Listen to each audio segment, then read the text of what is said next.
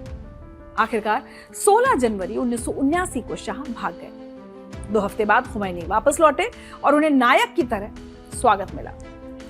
11 फरवरी 1979 को इस्लामी क्रांति पूरी हो गई। 1 अप्रैल 1979 को जनमत संग्रह में भारी समर्थन के बाद खुमैनी ने ईरान को इस्लामिक रिपब्लिक घोषित कर दिया। लेकिन क्रांति का नतीजा वो नहीं निकला जो सबने सोचा था। जिन धर्मनिरपेक्षों, राष्ट्रवादियों और बुद्धिजीवियों ने क्रांति में योगदान दिया था, उन सबको शिया धर्मगुरुओं ने किनारे लगा दिया। 1981 तक शासन पूरी तरह दक्षिणपंथी हो गया और एक कट्टरपंथी इस्लामिक शासन स्थापित हो गया। महिलाओं पर हिजाब अनिवार्य कर दिया गया। पश्चिमी संस्कृति पर प्रतिबंध लगा और आयतुल्लाह खुमैनी सुप्रीम लीडर बन गए। खुमैनी ने एक सिद्धांत लागू किया जिसके मुताबिक सेना, न्यायपालिका, मीडिया और सुरक्षा बलों का नियंत्रण सुप्रीम लीडर के हाथ में आ गया।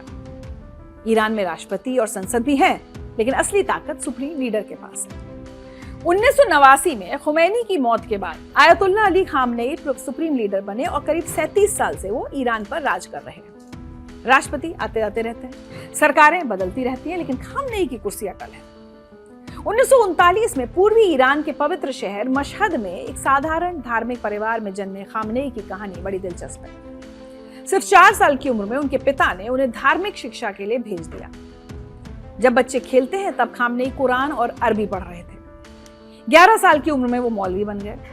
1960 के दशक में खामनेई आयतुल्लाह खुमैनी के शागिर्द बन गए और शाह सरकार के खिलाफ विरोध में कूद पड़े। 1979 की इस्लामिक क्रांति में खामनेई खुमैनी के सबसे करीबी सहयोगी थे और उन्होंने क्रांति में अहम भूमिका भी निभाई। क्रांति के बाद वो ईरान के पहले राष्ट्रपति बने और फिर सुप्रीम लीडर। ईरान में उनकी मंजूरी के बिना एक पत्ता भी नहीं हिलता। सेना, रेवोल्यूशनरी गार्ड्स, न्यायपालिका, मीडिया, परमाणु कार्यक्रम सब कुछ उनके हाथ में है। राष्ट्रपति को भी उनकी इजाजत से ही काम करना पड़ता है। खामेनेई ने ईरान को मिडिल ईस्ट की सबसे ताकतवर सैन्य शक्ति बना दिया। वो अमेरिका को महान शैतान और इजराइल को कैंसर कहते हैं और खुलकर दोनों को चुनौती देते हैं। खामेनेई ने 37 साल तक इस्लामिक रिपब्लिक को बेहद मजबूती से चलाया। इस दौरान कई बार विरोध प्रदर्शन हुए हैं। 1999, 2009, 2017-18, 2019 और सबसे बड़ा 2022 में महसा अमीनी के मामले में। महसा अमीनी एक 22 साल की कुर्दिश लड़की थी जिसे सितंबर 2022 में मोरालिटी पुलिस ने गिरफ्तार किया था क्योंकि उसने हिजाब ठीक से नहीं पहना था। हिरासत में महसा की मौत हो गई और इसके बाद पूरे ईरान में जन जिंदगी आजादी आंदोलन शुरू हो गया। उस विरोध में भी 500 से ज्यादा लोग मारे गए थे और हजारों गिरफ्तार हुए थे, लेकिन सरकार ने उसे भी क्रूरता से दबा दिया। अब 2025-26 का विरोध खामनेई के लिए उससे भी बड़ा है और ज्यादा खतरनाक है, क्योंकि इस बार सिर्फ सामाजिक मुद्दे नहीं है बल्कि आर्थिक तबाही भी है जिसने लाखों लोगों की जिंदगी प्रभावित की है।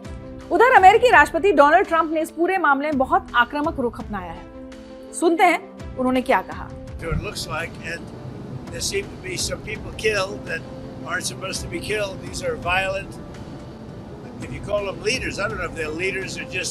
They rule through violence, but we're looking at it very seriously. The military is looking at it, and we're looking at some very strong options. We'll make a determination.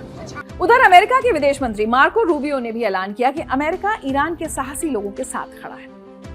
The wall street journal की report के मुताबिक America Iran के खिलाफ कई विकल्पों पर विचार कर रहा है। इनमें मिलिट्री स्ट्राइक, गुप्त साइबर हथियारों का इस्तेमाल और सरकार विरोधी ताकतों को ऑनलाइन सपोर्ट शामिल है। और ट्रंप की धमकियां खोखली नहीं। 3 जनवरी 2026 को ट्रंप ने वेनेजुएला में एक सैन्य ऑपरेशन चलाया और राष्ट्रपति निकोलस मादुरो को गिरफ्तार कर लिया। इराक के बाद ये अमेरिका की सबसे बड़ी कार्रवाई थी। मादुरो के पतन ने तेहरान को हिलाकर रख दिया है क्योंकि वेनेजुएला ईरान का सबसे करीबी सहयोगी था। आंतरिक असंतोष और कई आर्थिक संकटों का सामना कर रहे ईरानी नेतृत्व को अब अमेरिकी सैन्य हस्तक्षेप की संभावना से भी निपटना होगा, खासकर पिछली गर्मियों में उसकी परमाणु सुविधाओं पर हमले के बाद। 22 जून 2025 को अमेरिकी सेना ने ईरान की 3 प्रमुख परमाणु सुविधाओं फोर्डो, नतंज और इस्फहान न्यूक्लियर टेक्नोलॉजी कॉम्प्लेक्स पर हमला किया था। ये दशकों में ईरानी क्षेत्र पर वॉशिंगटन की सीधी कार्रवाई थी। इस हमले के बाद ईरान और इजराइल के बीच 12 दिन तक युद्ध हुआ। ये ईरान की अर्थव्यवस्था के लिए एक बड़ा झटका था।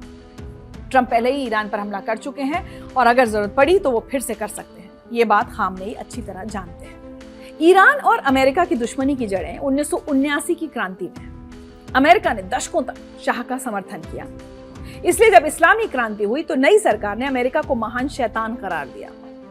नवंबर 1979 में ईरानी छात्रों ने तेहरान में अमेरिकी दूतावास पर कब्जा कर लिया और 52 अमेरिकी बंधक बना लिए। ये संकट 444 दिनों तक चला। इसके बाद अमेरिका और ईरान के रिश्ते हमेशा के लिए खराब हो गए।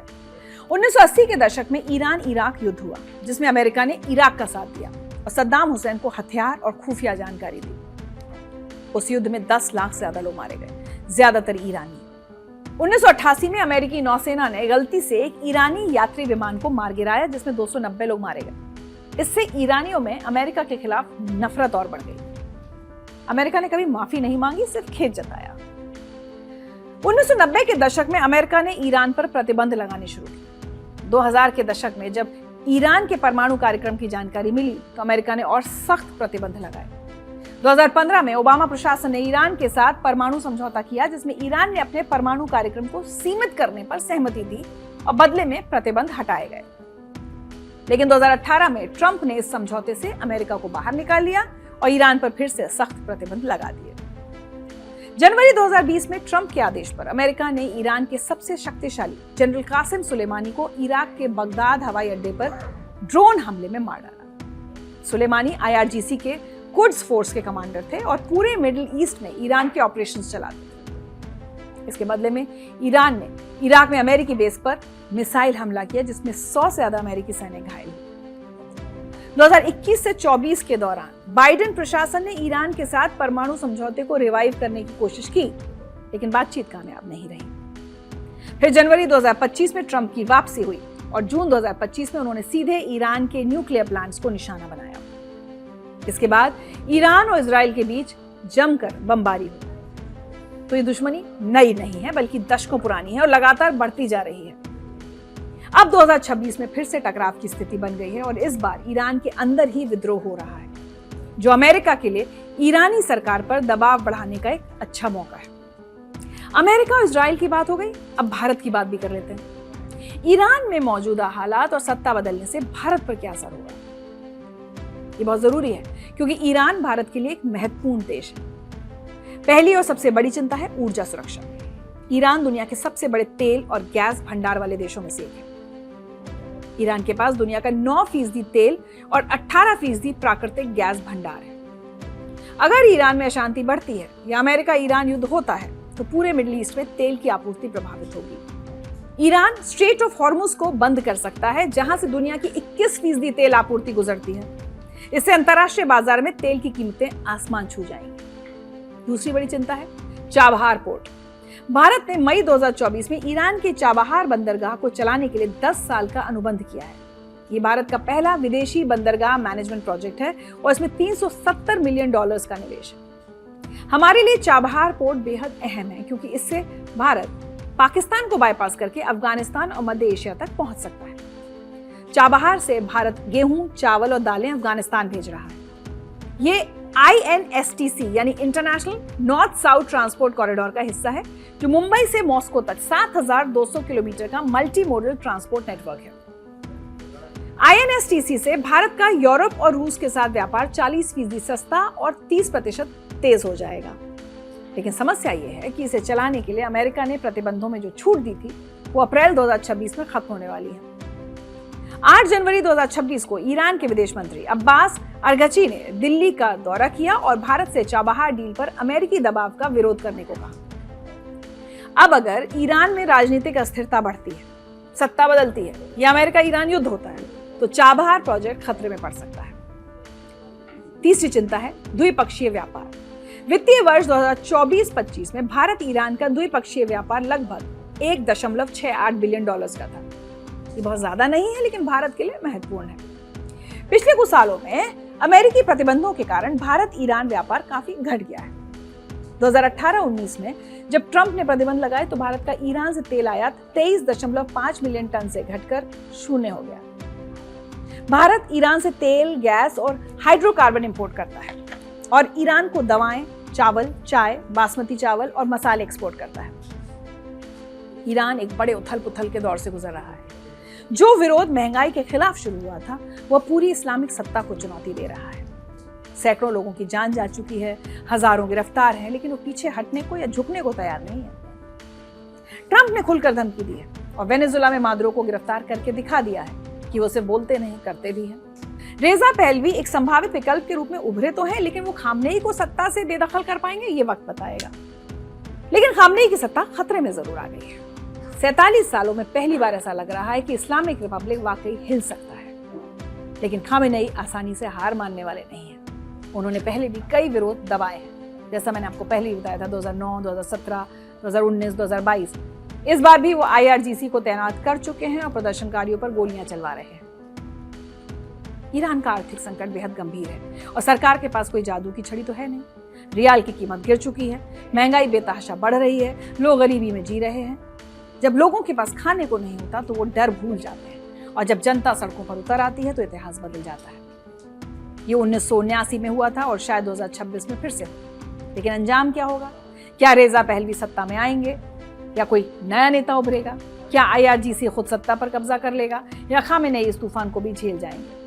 ये वक्त ही बताएगा। लेकिन एक बात तय है, ईरान का भविष्य अब ईरानी लोगों के हाथ में है और वो अपनी किस्मत खुद लिखने को तैयार है, चाहे इसके लिए उन्हें कितनी भी बड़ी कीमत क्यों ना चुकानी पड़े। तो इस पूरी कहानी पर आपका क्या कहना है? हमें अपनी राय लिखकर जरूर भेजिएगा। कल फिर मुलाकात होगी। नमस्कार।